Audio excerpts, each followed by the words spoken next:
Seekor gajah liar mengamuk dan merusak dua rumah milik warga bernama Sugianto dan Elisna Arianti di Kampung Pancar Cilobok, Kecamatan Pinturi Megayo, Benar Meriah, Rabu 28 Desember 2022 sekitar pukul 8 pagi.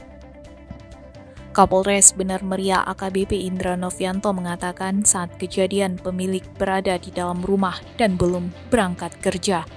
Mereka bersembunyi di ruang depan karena yang menjadi incaran gajah adalah bahan makanan di dapur.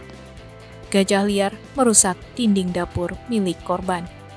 Beruntung kejadian tersebut tidak sampai menimbulkan korban jiwa. Berdasarkan informasi, selama ini ada 3 ekor gajah yang sering turun ke pemukiman penduduk dan kerap merusak rumah serta mengganggu kebun warga.